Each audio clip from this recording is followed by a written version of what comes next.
दोस्तों आज ये क्लास आप लोगों के लिए बहुत खास होने वाले हैं। ऐसा क्या चीज बताने वाला हूं जिस कारण से मैं बोल रहा हूं कि खास होने वाला है। देखिए आप लोग हिस्ट्री पढ़ रहे होंगे और आज मैं जो हिस्ट्री पढ़ाऊंगा ना आपको हिस्ट्री से बिल्कुल प्यार हो जाएगी।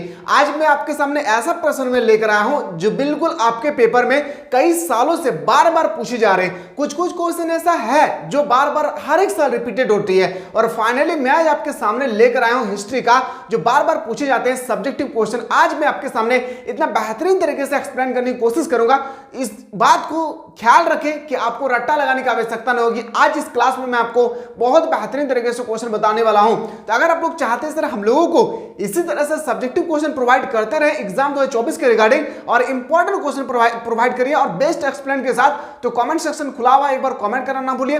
साथ ही साथ इस क्लास को अंतिम तक देखने के बाद अगर दिल में अच्छा लगे तो याद रखिएगा लाइक करें या ना करें लेकिन अपने दोस्तों को जरूर शेयर कीजिएगा, क्योंकि आप सभी को पता होगा आप लोगों को मॉडल पेपर का कोई आता पता नहीं है और मैं खास करके बोल रहा हूं कि आप लोग मॉडल पेपर पर डिपेंड नहीं रहना है। और बहुत सारे स्टूडेंट्स जो है ना एक बात कह रहे हैं कि सर वेटेज चैप्टर का भी एक वेटेज बनाइए, मतलब पहला चैप्टर से कितना क्वेश्चन आएगा, अगर कितना क्वेश्चन आएगा तो ऑब्जेक्टिव कितना, सब्जेक्टिव कितना, दूसरा चैप्टर से अगर क्वेश्चन आएगी तो ऑब्जेक्टिव आएगी या सब्जेक्टिव आएगी, अगर सब्जेक्टिव आएगी तो कौन सा क्वेश्चन पूछा जाएगा, very short question, long question. बहुत सारे स्टूडेंट ये बात को लेकर बहुत चिंतित है।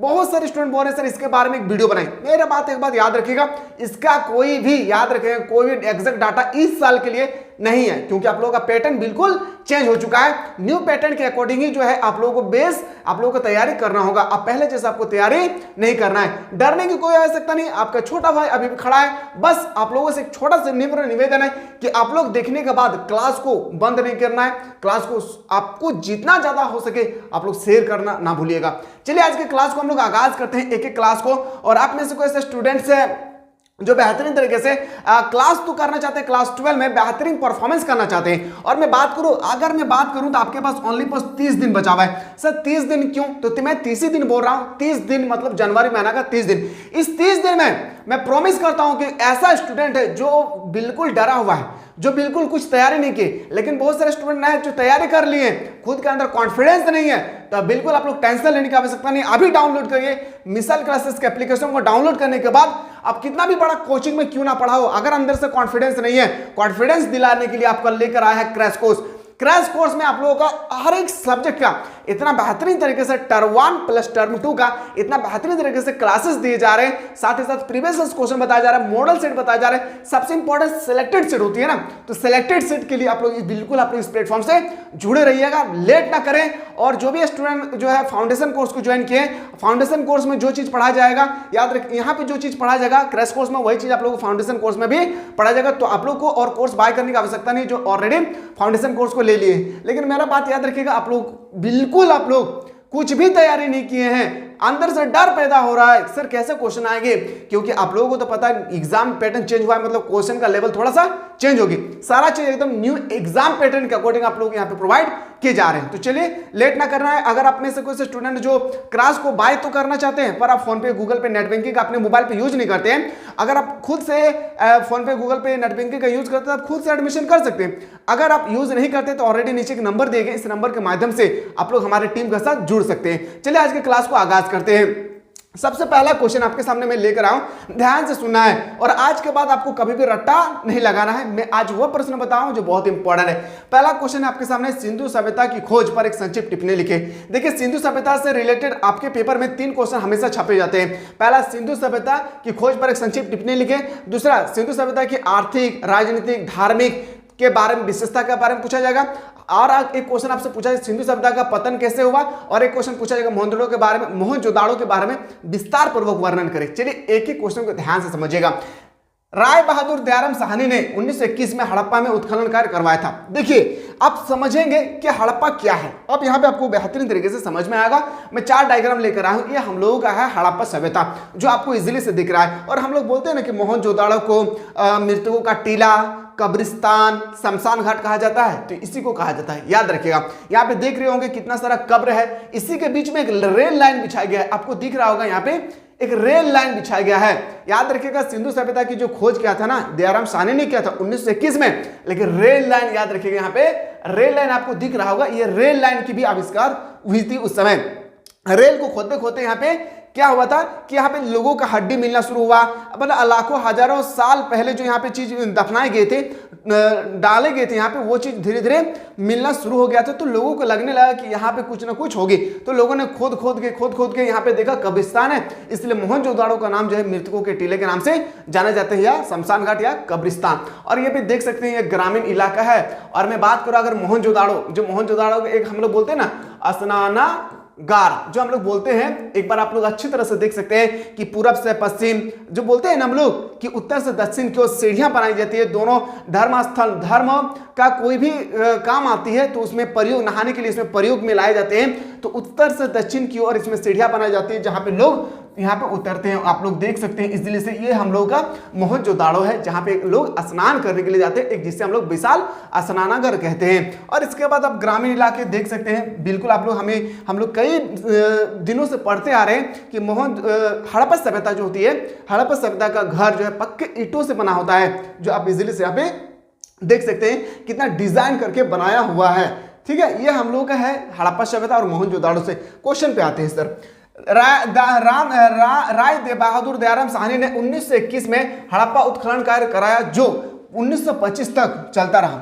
याद रखिएगा, खोज करवाया 1921 में, लेकिन 4 साल तक खोज करते रहा। इसको भी आप लोग नोट डाउन कर लीजिएगा। उत्खनन कार्य कराया जो 1925 तक चलता रहा। इसके बाद 1926 से 1933 तक मध्य स्वरूप वात्स्यायन के निर्देश में उत्खनन कार्य हुआ।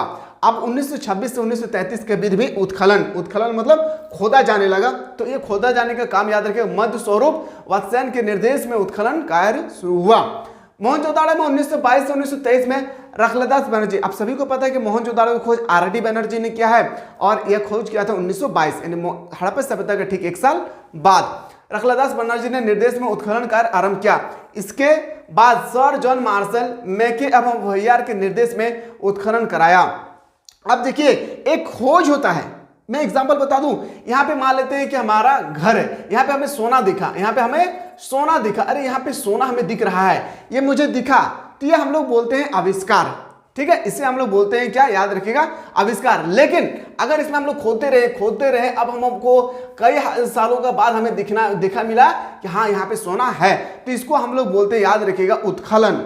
इसको हम लोग उत्खनन बोलते हैं। इसको भी आप लोगों को याद रखना, क्योंकि दोनों ही लैंग्वेज में बहुत ही अंतर है, इसको भी आपको याद रखना है। सिंधु घाटी सभ्यता का नाम हड़प्पा सभ्यता के नाम के शहर से के कारण पड़ा था। पहले सिंधु सभ्यता जो है, सिंधु घाटी जो सभ्यता है, पहले सिंधु शहर के नाम से लोग जानते थे, इसी कारण से यहाँ पे जो बताया गया सिंधु घाटी सभ्यता का नाम हड़प्पा सभ्यता के नाम से लोग जानते होंगे। याद रखना है, ये क्वेश्चन बहुत ही इंपॉर्टेंट है, जो बार बार हर साल रिपीटेड होती है।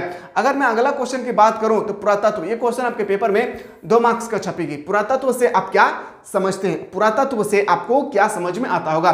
खनन के दौरान पृथ्वी के गर्भ से निकले हुए पदार्थ को पुरातत्व कहते हैं, यानी खनन खुदाई के दौरान जो भी हमें खनिज मिली होगी, इसी को हम लोग बोलते हैं, याद रखिए, पदार्थ का पुरातत्व कहलाता है। पुरातत्व संस्कृति भाषा का शब्द है जिसका अर्थ होता है खोदना। पुरातत्व जो होती है ये संस्कृति भाषा का शब्द है जिसका अर्थ होता है, मेनली अगर देखा जाए इसका अर्थ होती है क्या, खुदाई करना या खोदना। ठीक है, ये 2 क्वेश्चन है। अगला क्वेश्चन आप देख सकते हैं, हड़प्पा सभ्यता को कांस्य युग सभ्यता क्यों कहा जाता है। हड़प्पा सभ्यता को हम लोग कांस्य युग की सभ्यता क्यों कहते हैं, ये आपसे यहाँ पे क्वेश्चन पूछे गए। हड़प्पा सभ्यता को कांस्य युग की सभ्यता कहे जाने का निम्नलिखित कारण है, समझिए। हड़प्पा सभ्यता को कांस्य युग की सभ्यता इसलिए कहा जाता है क्योंकि यहाँ पर लोगों ने औजार बनाने के लिए तांबे और टीन धातु को मिलाकर कांसा धातु, कई बार पूछा गया है जी, मैं हिस्ट्री में बात कर रहा हूँ, हिस्ट्री में कई बार पूछा गया है कि कांसा को बनाने के लिए किस 2 धातु का प्रयोग किए जाते हैं, तो याद रखना है तांबा और प्लस टीन, याद रखिएगा, टीटी याद रखना है। कांसा को बनाने के लिए याद रखना है टीटी, तांबा और टीन ऑब्जेक्टिव में पूछे जाते हैं। तो यहाँ पे आपको समझना है कि हड़प्पा सभ्यता को कांस्य युग की सभ्यता इसलिए कहा जाता है, किस लिए कहा जाता है, क्योंकि यहाँ पे लोगों ने औजार बनाने के लिए तांबे और टीन का मिलाकर कांसा धातु का निर्माण किया है, कांसा धातु का उपयोग किया है। लेकिन हड़प्पा सभ्यता के लोगों को लोहा के बारे में कोई भी जानकारी नहीं था। क्या आज के बाद ये जो 2 क्वेश्चन मैं बताया हूं क्या आप लोग कर लेंगे ना, इजीली से है। मैं बहुत इंपॉर्टेंट क्वेश्चन बताने वाला हूं। अब आते हैं सबसे इंपॉर्टेंट क्वेश्चन जो आपके पेपर में 5 या 6 मार्क्स के पूछे जाने वाले हैं, 5 या 6 मार्क्स के। समझिए, क्लास अच्छा लगेगा तो एक बार कमेंट सेक्शन में जरूर कमेंट कीजिएगा। मैं आपको अगला वीडियो में और इससे इंपॉर्टेंट क्वेश्चन मैं आप लोगों को प्रोवाइड करने की कोशिश करूंगा। कुछ क्वेश्चन है जो हर साल छपते हैं, तो सब क्वेश्चन को आपको देखना बहुत ही जरूरी है। हड़प्पा सभ्यता के सामाजिक, मैंने अभी जस्ट बताया कि हड़प्पा सभ्यता के सामाजिक, आर्थिक, राजनीतिक, सांस्कृतिक, धार्मिक कारण के बारे में, विशेषता के बारे में आपसे पूछी जाएगी। तो देखिए सबसे पहले मैं लेकर आया हूं ना आपका सामाजिक जीवन। सामाजिक जीवन क्या है अब हम लोग देखते हैं एक एक करके, समझिए। हड़प्पा सभ्यता का सामाजिक जीवन बहुत ही उत्तम है। हड़प्पा सभ्यता के सामाजिक सोशलिज्म जो अभी मैंने गांव दिखाया ना, यहाँ पे देख सकते हैं कितना बेहतरीन तरीके से आज भी बना हुआ है। आप इजिली से यहाँ पे देख सकते हैं, देखिए इसको हम लोग सामाजिक बोलते हैं। ये आप लोगों को दिख रहा होगा, इस सामाजिक स्थिति हम लोग देखिए यहाँ पे एक साथ कितना बेहतरीन तरीके से लोग लेकर जा रहे हैं, अपने बच्चों को गोद में लिए होंगे। ये सामाजिक स्थिति है, मतलब एक साथ रहन सहन करते थे। यहाँ पे वही क्वेश्चन आपसे यहाँ पे पूछे गए हैं, समझिएगा। हड़प्पा सभ्यता का सामाजिक जीवन बहुत ही उत्तम था। हड़प्पा सभ्यता की सामाजिक स्थिति बहुत ही उत्तम थी। यहाँ के लोग आस पास में मिलजुल कर रहा करते थे। जैसे मैंने अभी जस्ट डायग्राम में दिखाया कि यहाँ के सभी लोग जो थे, गरीब, अमीर, जो नीच कास्ट के लोग से जो अपर कास्ट के लोग हैं, सारा जाति एक ही साथ रहा करते थे। यहाँ पर मैं लाला नहीं लगाया जाता था। लाला मतलब यहाँ पे ताला, गलत लिखा हुआ है। यहाँ पे ताला, घरों में यहाँ पे ताला। इतना लोगों के अंदर विश्वास था खुद के अंदर। मैं अभी सामाजिक स्थिति के बारे में बात कर रहा। सामाजिक मतलब होता है कि रहन सहन के बारे में बताया जाता है, समझिएगा। पहला कि हड़प्पा सभ्यता का सामाजिक स्थिति बहुत ही उत्तम थी। पहला, यहाँ के लोग आपस में मिलजुल कर रहा करते थे। यहाँ के लोग घर में कभी भी ताला नहीं लगाते थे, खुद के अंदर इतना विश्वास होता था। यहाँ के कुछ नगर जैसे लोथल, कालीबंगा के घर के दरवाजे पीछे की ओर खुले थे। अब जो घर होते हैं ना हम लोग, जैसे हम लोग को कुल्ही जिसको बोलते हैं, गांव की तरफ खुला हुआ रहता था। लेकिन लोथल और कालीबंगा में जो घर बनाए गए थे वो बिल्कुल पीछे की तरफ दरवाजा लगाया हुआ था, खुला हुआ था। यहाँ का समाज नगर जैसा था। यहाँ का समाज जो है बिल्कुल एक नगर परिवार की जैसे थे। इस प्रकार स्पष्ट हो जाता है कि हड़प्पा सभ्यता का सामाजिक जीवन कैसा था। और इस प्रकार हम बोल सकते हैं कि हड़प्पा सभ्यता के सामाजिक जीवन कैसे थी। यहाँ पे सबसे बड़ा मुद्दा बात आती है कि हड़प्पा सभ्यता के लोग इतना विश्वास खुद के अंदर करते थे, वो घर पे कभी भी ताला नहीं लगाते थे और सभी का सभी लोग आपस में मिलजुल कर रहते थे। ये हम लोग का सामाजिक स्थिति है। समझ में आया तो एक बार डन करना ना भूलिएगा। चलिए आते से पॉइंट 2, धार्मिक जीवन। अब आते से धार्मिक जीवन क्या है। हड़प्पा सभ्यता का धार्मिक जीवन बहुत ही उत्तम था। जिस तरह से सामाजिक स्थिति उत्तम था, ठीक इसी तरह से हड़प्पा सभ्यता का धार्मिक जीवन भी बहुत ही उत्तम थी। यहाँ के लोग प्रकृति की पूजा करते थे और यहाँ के लोग प्रकृति की पूजा करते थे, जैसे मूर्ति पूजा हो, पेड़ की पूजा हो, या बैल की पूजा हो, या पत्थरों की पूजा, मतलब प्रकृति के दिए हुए चीज को वो पूजते थे। यहाँ से एक भी मूर्ति नहीं मिली और यहाँ से एक भी जो है मूर्ति नहीं मिली। कुछ इतिहासकारों का कहना है कि यहाँ के लोग शिव भगवान की पूजा करते थे। और कुछ इतिहास का, देखिए उस समय तो बहुत बड़ा यतिहासकार थे, लेकिन कुछ इतिहासकारों का कहना था कि यहाँ पे लोग शिव की पूजा करते थे। याद रखिए, शिव भगवान की पूजा करते थे। यह लोग स्त्री के बहुत सम्मान करते थे और यहाँ के जो भी लोग चाहे नीचे कास्ट का हो या ऊपर कास्ट का हो, अमीर हो या गरीब हो, सभी का सभी लोग स्त्री का बहुत ही सम्मान करते थे। वहाँ पे महिलाओं को बहुत ही इज्जत के साथ पेश किए जाते थे। इस प्रकार स्पष्ट हो जाता है कि हड़प्पा सभ्यता का धार्मिक जीवन कैसा था। और इस तरह से हम देख सकते हैं कि हड़प्पा सभ्यता में धार्मिक जीवन कैसी थी। दोनों को दोनों बेहतरीन तरीके से, हमें जहां तक लगता है कि मैं आप लोगों को बेहतरीन तरीके से एक्सप्लेन कर पाया हूं। वेट कीजिए और इससे इंपॉर्टेंट क्वेश्चन बताऊंगा, बस पेशेंस रखिए। आर्थिक जीवन क्या है। अब आते हैं सर आर्थिक। जब आर्थिक जीवन की बात है, जैसे मैंने आपको समाज के बारे में बताया तो रहन सहन खान पान के बढ़ाया जाता है। लेकिन अगर मैं बात करूं आप लोगों का आर्थिक जीवन के बारे में, तो आर्थिक जीवन के बारे में, फसल के बारे में, किसे इनकम किया जाता है, इस सब के बारे में आपसे पूछे जाएंगे। समझिए, हड़प्पा सभ्यता के लोग खेती क्या करते थे, जो बिल्कुल सही बात है। हड़प्पा सभ्यता के जो लोग थे ना, वो क्या करते थे, खेती क्या करते थे। क्या करते थे मेरे शेर और शेरनियों, खेती क्या करते थे। यह लोग व्यवसाय भी करते थे और यहाँ के जो भी लोग थे, ये लोग व्यवसाय भी क्या करते थे। हड़प्पा सभ्यता से कई बंदरगाह मिले हैं। हड़प्पा सभ्यता से कई बंदरगाह मिले हैं।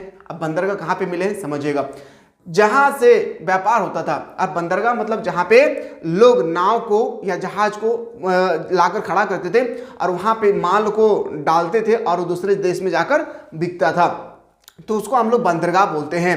देखिए मुंबई का बंदरगाह सबसे बड़ा बंदरगाह है भारत का, जहां से व्यापार होता था। हड़प्पा सभ्यता का व्यापार मेसोपोटामिया की सभ्यता से की जाती थी। हड़प्पा सभ्यता की जो भी व्यापार थी वो मेसोपोटामिया के साथ किए जाते थे। किस सभ्यता के साथ?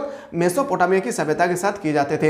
हड़प्पा सभ्यता का व्यापारिक नगर, अब हड़प्पा सभ्यता के कुछ कुछ नगर थे जो व्यापार के लिए प्रसिद्ध था, जैसे हो गया लोथल हो गया, कालीबंगा जो गुजरात राजस्थान में है, लोथल कहाँ है? गुजरात में है। इस प्रकार हम कह सकते हैं कि वहाँ के लोग का आय का प्रमुख स्रोत कृषि एवं व्यापार थे ना। हड़प्पा सभ्यता कुल मिलाकर बोलने का मकसद ये है कि हड़प्पा सभ्यता के सभी लोग सबसे ज्यादा कृषि और व्यापार में ध्यान देते थे। ये आप लोगों का जैसे आपसे पूछी जाएगी सामाजिक स्थिति, धार्मिक स्थिति, आर्थिक स्थिति, तो आप इजीली से कर लेंगे। एक बार आप लोग कमेंट करिए कि सर आज के बाद ये क्वेश्चन कभी भी हमारे पेपर में आ जाए तो हम छोड़कर नहीं आने वाले हैं। एक बार डन कीजिए आप लोग, ठीक है। चलिए अगला क्वेश्चन मैं करवाता हूँ। सिंधु घाटी सभ्यता को हड़प्पा सभ्यता क्यों कहा जाता है? सिंधु घाटी सभ्यता को क्या ऐसा रीजन है कि सिंधु घाटी सभ्यता को हड़प्पा सभ्यता कहा जाता है? मैं अभी जस्ट आपको डिस्कस करवाया, मैं फिर से और एक बार रिपीट कर दे रहा हूँ क्योंकि ये क्वेश्चन बहुत ही इंपॉर्टेंट है। सिंधु घाटी सभ्यता को हड़प्पा सभ्यता इसलिए कहा जाता है क्योंकि हड़प्पा नगर स्थान पर ही सन 1921 में दयाराम साहनी ने सिंधु घाटी सभ्यता का उत्खनन कराया था।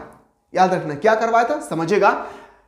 हड़प्पा नामक स्थान पर ही सन 1921 में दयाराम साहनी ने सिंधु घाटी, हड़प्पा में ही सिंधु घाटी सभ्यता की नगर का उत्खनन करवाया था, इसलिए इसका नाम हड़प्पा पड़ा। इसलिए इसका नाम जो है किसका नाम याद रखना है? सिंधु घाटी सभ्यता का नाम हड़प्पा सभ्यता रखा गया क्योंकि सबसे पहले हड़प्पा सभ्यता के बारे में जानकारी हम लोगों को हड़प्पा शहर से ही मिली।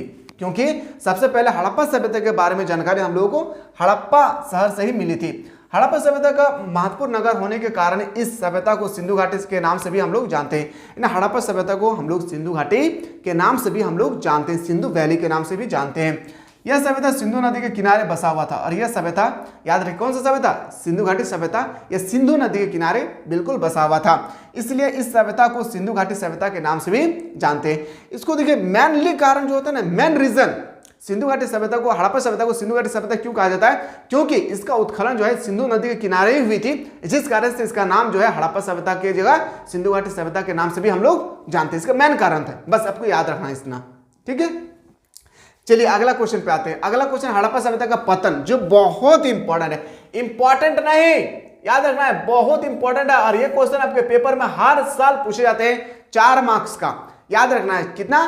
4 मार्क्स का हर साल ये क्वेश्चन आपके पेपर में पूछे जाते हैं। तो अगर आप लोग चाहते हैं सर इसी तरह से हम लोगों को यहां से आप लोग, जैसे मैं चैप्टर बाय चैप्टर बता रहा हूं, देखिए मेरे बिलाल आप सभी को अच्छी तरह से पता है कि एग्जाम पैटर्न तो आप लोगों का बदल चुका है, लेकिन कौन से सब्जेक्ट से कौन से चैप्टर से कितना क्वेश्चन पूछे जाएंगे ये आप लोगों को नहीं पता है, जिससे पिछले साल में पता था सभी को, टीचर्स को भी पता था, स्टूडेंट्स को भी पता था, लेकिन इस साल आप लोगों को पता नहीं है। तो अगर आप लोग चाहते हैं सर हम लोग के chapter by chapter very important question करवाइए, तो बिल्कुल आप लोग कमेंट सेक्शन खुला हुआ है, कमेंट करना ना भूलिए। हम लोग नेक्स्ट क्लास में यही से स्टार्ट करेंगे। हड़प्पा सभ्यता के पतन के कारण 1857 के परिणाम, मतलब मैं क्लास को मैं इतना बेहतरीन तरीके से एक्सप्लेन करने वाला हूं कि हमें जहां तक लगता है कि अगर कोई भी स्टूडेंट एक बार से 2 बार अगर देख लेते हैं तो फिर उसको लिखने की कोई आवश्यकता नहीं, डायरेक्ट वो एग्जाम में पेपर आए और टपाटप लिखते रहे। अगर क्लास अच्छा लगा तो एक बार लाइक करना ना भूलिए, चैनल पर नए आए तो चैनल को सब्सक्राइब करके बेल आइकन को प्रेस करें। साथ ही साथ मेरे लाल अगर आप बेहतरीन तरीके से अगर तैयारी करना चाहते हैं तो सब काम छोड़कर एक बार आप लोग क्रैश कोर्स को ज्वाइन करना ना भूलिए। क्रैश कोर्स ही जो है आपको मार्क्स दिलाएगी। क्यों इतना कॉन्फिडेंस के साथ कह रहा हूं? क्योंकि पूरा साल भर काम करने के बाद ये आप लोगों को मैं प्रोवाइड कर पा रहा हूं, जहां पे प्रतिदिन आप लोगों को सुबह शाम दोनों टाइम क्लासेस दिए जा रहे बेहतरीन एक्सप्लेन के साथ। तो लेट ना करें, जल्दी से जाएं, क्लास को ज्वाइन करने की कोशिश करें। क्लास अच्छा लगा तो एक बार आप लोग कमेंट सेक्शन खुला हुआ है, कमेंट करना ना भूलिए और मिलते हैं एक नया वीडियो में।